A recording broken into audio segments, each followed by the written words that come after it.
আজ আমি আপনাদের কাছে পাঠ করে শোনাব সুচিত্রা সেন সম্পর্কে কিছু অজানা তথ্য। কথাগুলো শুনলে আশা করি আপনাদের ভালো লাগবে। তো শুরু করছি সুচিত্রা সেনের কিছু অজানা কথা। সুচিত্রা সেন একজন ভারতীয় অভিনেত্রী ছিলেন। তার জন্মগত নাম ছিল রমা দাশগুপ্ত। তিনি মূলত বাংলা ও হিন্দি চলচ্চিত্রে অভিনয় করে খ্যাতি অর্জন করেছিলেন। বাংলা চলচ্চিত্রে উত্তম কুমারের বিপরীতে নায়িকার ভূমিকায় অভিনয় করে তিনি বিশেষ জনপ্রিয়তা অর্জন করেছিলেন।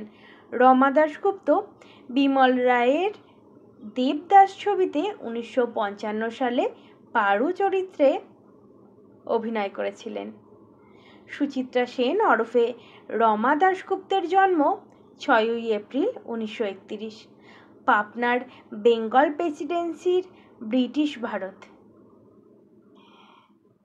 মৃত্যু 17ই জানুয়ারি 2014। বয়স তখন মাত্র 81 বছর। বেলভিউ ক্লিনিকের ভবানীপুর, কলকাতা, পশ্চিমবঙ্গ, ভারতে। কর্মজীবন 1953 থেকে 1979। উল্লেখযোগ্য কর্ম: সাত পাকে বাঁধা, সপ্তপদী, সাপমোচন, হারানো সুর, দ্বীপ জেলে যাই, দাম্পত্য সঙ্গী, দিবানাথ সেন, সন্তান ইত্যাদি। তিনি পুরস্কার পেয়েছিলেন পদ্মশ্রী ও বঙ্গভূষণ। 1963 সালে সাত পাকে বাঁধা চলচ্চিত্রে অভিনয়ের জন্য মাস্ক চলচ্চিত্র উৎসবে সুচিত্রা সেন সেরা অভিনেত্রীর জন্য রৌপ্যর পুরস্কার জয় করেন। তিনিই প্রথম ভারতীয় অভিনেত্রী যিনি কোনো আন্তর্জাতিক চলচ্চিত্র উৎসবে পুরস্কার পেয়েছিলেন।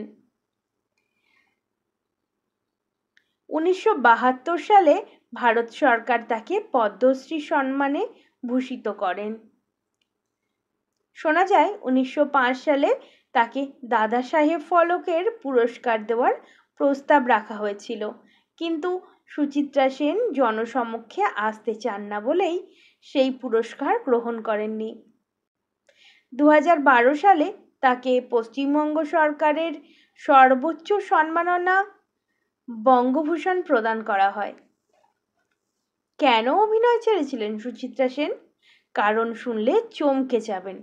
টলিউডের স্বর্ণযুগের ইতিহাস বলতে যে অধ্যায়গুলির কথা সবার আগে মাথায় আসে তার মধ্যে অন্যতম হলো উত্তম সুচিত্রা যুগ। একের পর এক ছবি হিট, দর্শকদের মনে রাতারাতি জায়গা করে নিয়েছিলেন কৃষ্ণেন্দু ও রীনা ব্রাউন। উত্তম কুমারের সঙ্গে সুচিত্রা সেনের পর্দার জুটি দর্শকেরা খুব উপভোগ করতেন, কিন্তু পর্দার বাইরে, পর্দার পিছনে তাদের সম্পর্কের সমীকরণ কেমন জানার কৌতূহল ছিল কম বেশি সকলের মনে। যদিও সেই জল্পনা খুব বেশি দিন চাপা থাকেননি। কানাঘুষো শোনা গিয়েছিল গোপন সম্পর্কে লিপ্ত উত্তম সুচিত্রা, যদিও সে গসিপে শিলমোহর কোনোদিনই দেননি দুই সেলেবের কেউই। একটা সময় যখন সুচিত্রা সেন অভিনয় থেকে সরে গেলেন, তখন প্রথম যে কারণটা উঠে এসেছিল তালিকায় তা হলো উত্তম কুমার। তার সঙ্গে অভিনয় করতে না পারার কারণেই নাকি তিনি অভিনয় থেকে বিরতি নিয়েছেন। একবার সুচিত্রা সেনের অভিনয় ছাড়ার প্রসঙ্গে মুখ খুলেছিলেন অভিনেত্রী মুনমুন সেন। জানিয়েছিলেন মা অভিনয় ছেড়েছিলেন চিত্রনাট্যের কারণে। দূরদর্শনের দেওয়া এক সাক্ষাৎকারে আসল সত্য খোলসা করেছিলেন মুনমুন সেন। 1970-এর দশকে ধীরে ধীরে পাল্টে যেতে থাকে ছবির ধারণ, পাল্টে যেতে থাকে গল্প। তিনি যে যে পরিচালকদের সঙ্গে কাজ করতে স্বাচ্ছন্দ্য বোধ করতেন তারাও প্রয়াত হয়েছিলেন, যার ফলে কিভাবে তিনি ছবির গল্পের সঙ্গে মানিয়ে নেবেন বুঝতে পারছিলেন না। মুনমুন স্পষ্ট জানিয়েছিলেন সুচিত্রা সেন একটা সময় প্রশ্ন করতেন তিনি কার সঙ্গে অভিনয় করবেন। তখন উত্তম কুমারের প্রয়াণ ঘটেছে। পর্দা থেকে তাই সরে দাঁড়ানোর সিদ্ধান্তই নিয়েছিলেন সুচিত্রা সেন। বুঝে উঠতে পারেননি ঠিক কী ধরনের ছবিতে নিজেকে তুলে ধরবেন, তাই রাতারাতি সরে দাঁড়িয়েছিলেন সিনে দুনিয়া থেকে গিয়েছে তারপর থেকেই তার সেই কালজয়ী লুক। সুচিত্রা উত্তমের প্রেম আসলে পর্দার বোঝাপড়া, হালের ট্যাটু সর্বস্ব নয়। রূপসজ্জার শিল্পী কিশোর। উত্তম কুমারের বিপরীতে সুচিত্রা সেন সুপ্রিয়া দেবীকে রেখে কেন ছবি হলো না? বিনোদীর মতে হয়তো 3 জনকে সামলানোর ভয়ে কোনো পরিচালকই এগোননি। কিশোর দাস মানে কালুদা। আমি সুপ্রিয়া দেবীর খাস রূপসজ্জার শিল্পী আর উত্তম কুমারের রূপসজ্জা শিল্পীর বশির আহমেদের সহকারী। কোনোদিন সুচিত্রা সেনকে সাজানোর সুযোগ পায়নি, তাই ওকে যে খুব বেশি জানি বা দেখেছি তেমন না। কাছে যেতেই ভয় পেতাম। সারাক্ষণ ওকে গাম্ভীর্যের অদৃশ্য বলয়ে ঘিরে থাকতো, বিশেষ করে ওর চোখ দুটো। একবার যার দিকে তাকাতেন তিনি বাকরুদ্ধ। ম্যাডাম হয়তো নিজের চরিত্র নিয়ে ভাবতে ভাবতেই তাকিয়েছেন, দেখবেন বলে আদেই দেখেননি। কিন্তু বিপরীতে থাকা মানুষটি তো বুঝতে পারছেন না সেটা। আমারই হয়েছে এরকম। দূর থেকে দেখেছি ম্যাডাম শট দিতে সেটে ঢুকছেন, ঘুরতে ঘুরতে সরাসরি তাকালেন। আমি স্নায়ুর মতো দাঁড়িয়ে। তার মধ্যে যতটুকু দেখেছি অপরূপ সুন্দরী। কোনোদিন সেভাবে তাই সাজতে হয়নি। ওর রূপসজ্জার শিল্পী জামাল ভাই তার ওপর নির্দেশ ছিল খুব ভালো করে যেন ম্যাডামের চোখ দুটো আঁকা হয়, কারণ সুচিত্রা সেন তার ওই চোখ দিয়েই অভিনয় করতে বেশি ভালোবাসতেন। তা বলে রাশভারী মানুষটি কি কখনো মজা করতেন না, কারোর সঙ্গে কথা বলতেন না? একেবারেই এমন নয়। খুনসুটিতেও নাকি মাতাতেন, তবে কোথাও কোনো বাড়াবাড়ি ছিল না।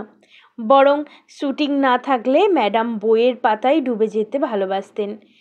কোনো দিন তাকে গল্পগুজবে দেখা যায়নি।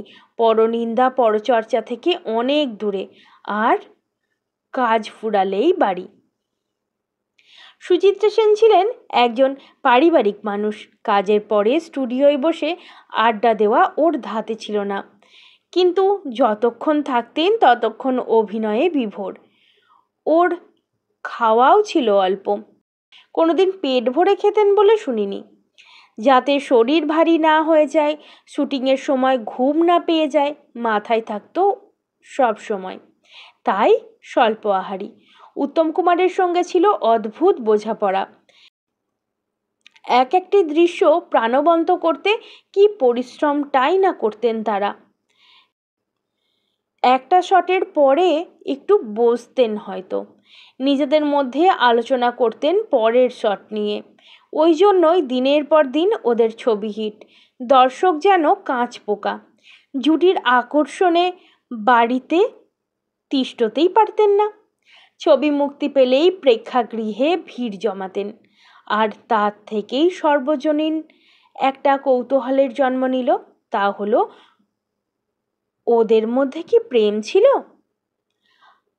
আমার নিজেরও এমন মনে হয়েছিল অনেকবার, কিন্তু তাদের দেখতে দেখতে বুঝেছি উত্তম সুচিত্রার প্রেম মানে পর্দার বোঝাপড়া, পারস্পরিক আদান প্রদান, ছবির প্রত্যেকটা দৃশ্য প্রাণবন্ত হয়ে তোলা। এখনকার মতো তখন শরীরে ট্যাটু করার ব্যাপার ছিল না। ওদের তাই ট্যাটু সর্বস্ব প্রেম নয়। এই আন্তরিকতা ওরা বাকিদের সঙ্গেও বজায় রাখতেন। যেমন সুচিত্রা সেন সুপ্রিয়া দেবীর সম্পর্ক, তখন ছোট পর্দা বলতে দূরদর্শন চ্যানেল। ওখানে ম্যাডামের ছবি দেখার পর নিয়ম করে তাকে ফোন করতেন বেনুদি। বলতেন, রমাদি তোমার অমুক ছবিটা আবার টিভিতে দেখলাম, কি ভালো লাগলো। এই নিয়ে হালকা আড্ডা হতো তাদের। ওদের কথোপকথন শুনতে শুনতে কতবার মনে হয়েছে উত্তম কুমারের বিপরীতে সুচিত্রা সেন সুপ্রিয়া দেবীকে রেখে কেন ছবি হলো না। যে সময়ে বাঘা বাঘা পরিচালক ছিলেন তাদের কারো কি বিষয়টি মনে হয়নি? বেনুদিকেও জিজ্ঞাসা করেছিলাম, ওর উত্তর ছিল কি জানি, হয়তো তিনজনকে সামলানোর ভয়েই কোনো পরিচালক এগোননি। আশা করছি আজকের এই প্রতিবেদনটি আপনাদের ভালো লাগবে, যেটা আমি সোশ্যাল মিডিয়া থেকে পেয়েছি। যদি আমার এই উপস্থাপনা আপনাদের ভালো লেগে থাকে অবশ্যই আমার চ্যানেলের পাশে থাকবেন সাবস্ক্রাইব করে। আজকের মতো বিদায়, দেখা হবে নতুন একটি ভিডিওর সাথে।